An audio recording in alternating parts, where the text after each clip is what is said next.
Hello everyone and welcome back to my channel. So this is my nails and I am coming in to do a fill. Now the design I'm going to do is going to cover up a lot of the design underneath. So I'm not worried about coming in and really filing it all back and trying to switch it out to something different.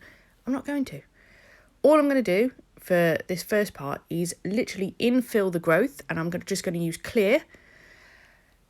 Obviously, you need to do a little bit of a rebalance. So with the clear that I'm putting on, which you can see at the minute, I'm just making sure that all of that structure is back where it's supposed to be.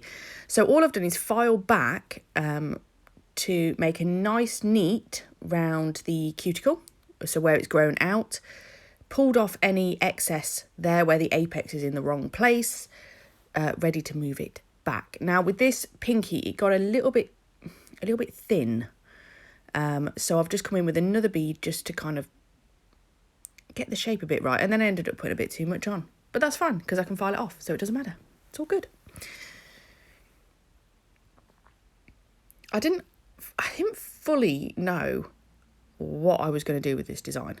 It kind of evolved as we went along. I had some clues, but not full clues. So this video is kind of it's a little bit jumpy, a little bit skippy. As you know, normally I like to just flow and it all just follows, really. You just watch me go from finger to finger, finger. This is a little bit more stop-start because I wasn't entirely sure on what I was doing. So I had to go, stop, have a look at something, come back, start again. Hopefully press record at the right places. For the ring finger and the index finger, this is troja from Moyra.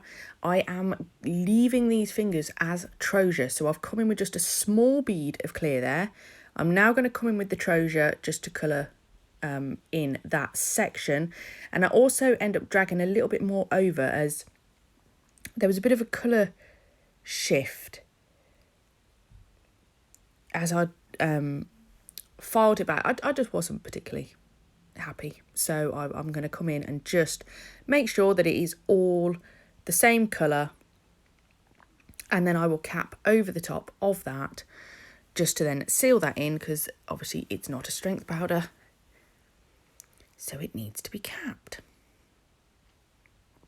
There we go. See, just going to do just a thin wash, and that's the beautiful thing about Moyra. You literally can just wash it on. You know, just paint it on top, and there we go. Ta-da! Beautifuls. Then what I did, somebody put a tip about not putting the primer on all your nails.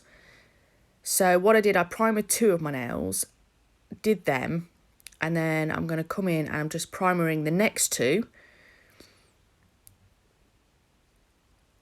And then I'm going to come in and fill and just see if that works a bit better.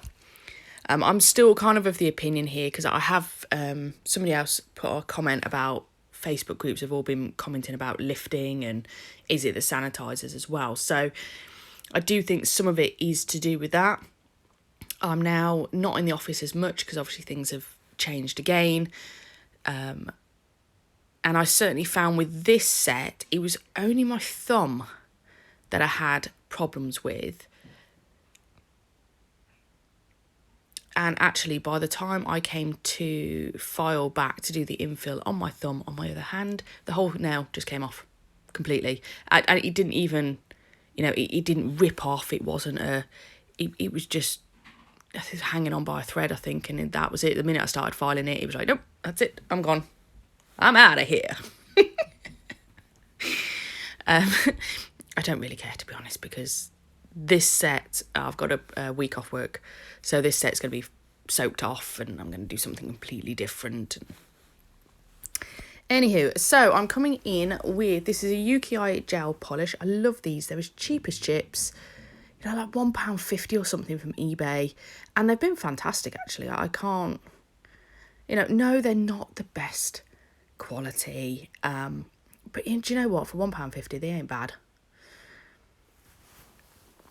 These are cat's eye effect ones that I'm using, but I'm not doing the cat's eye effect on it. I want it that colour, and you're not actually going to see this colour by the time I finish. This is coming in on as a base colour for what I am going to do next.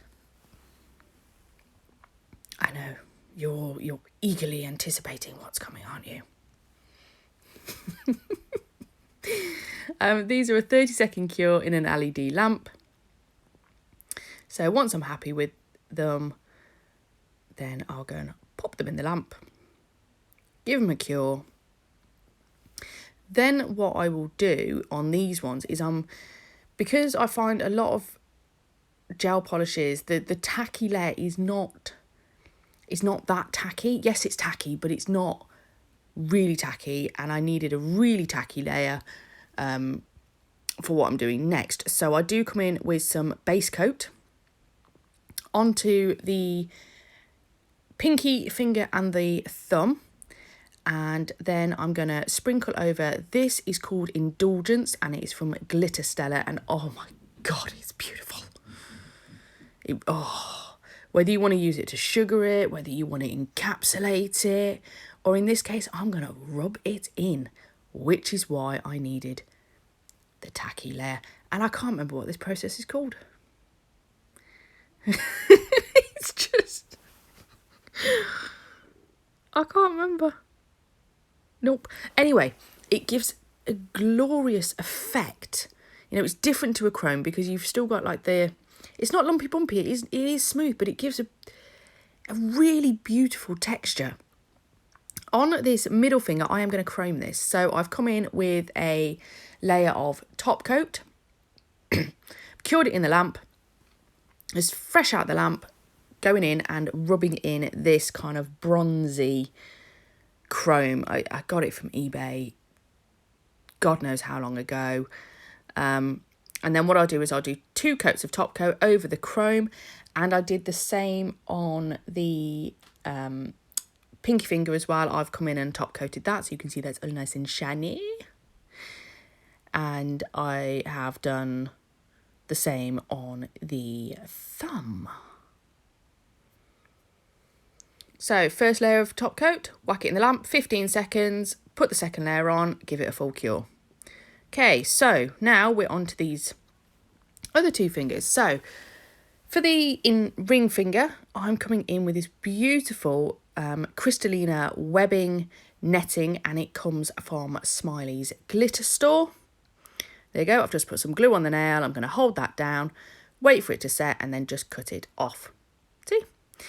Then I decided I was going to come in with some rose gold striping tape, just to finish that off. Now, what I would say is, with the Crystalina, because I wasn't encapsulating it, I came over with base coat first, a nice, floaty layer of base coat. Then I kind of buffed over the top of that to kind of smooth it out a bit more. And then I came in with the striping tape, and then I will put 2 coats of top coat over the top, so that when I rub the nail over the top, I can't feel any lumpy bumpies, or it's nice and smooth. I do prefer to encapsulate netting, but because the way this design was working, it just wasn't going to happen. So this is another way, and it means that you can also use this for gel designs as well. It doesn't have to be acrylic. Jeez, I'll get my words out in a minute. Right, so for the last finger, I was like, what am I going to do with this? Do I leave it plain? Shall I put some matte top coat on it? And then I thought, you know what? No, I'm going to do some stamping. This is OPI. This is just normal gel, nail varnish. Okay, the only thing with normal nail varnish is you have to work quicker. Okay, so straight in there on the stamp. Look at that, it picks up beautifully. That is because OPI is very pigmented. You have to use a really pigmented nail varnish for stamping. There you go. Job's a good one. And then again, I will do 2 coats of top coat over the top of that. And there you go. That's it. That was such a fun I loved how these came out. I really, really did. I was properly chuffed with them. Yeah, it's got a bit of everything, this design, doesn't it? So there you go. That's it. I really hope you've enjoyed them. Thank you so much for watching, and I'll catch you in the next one. Bye.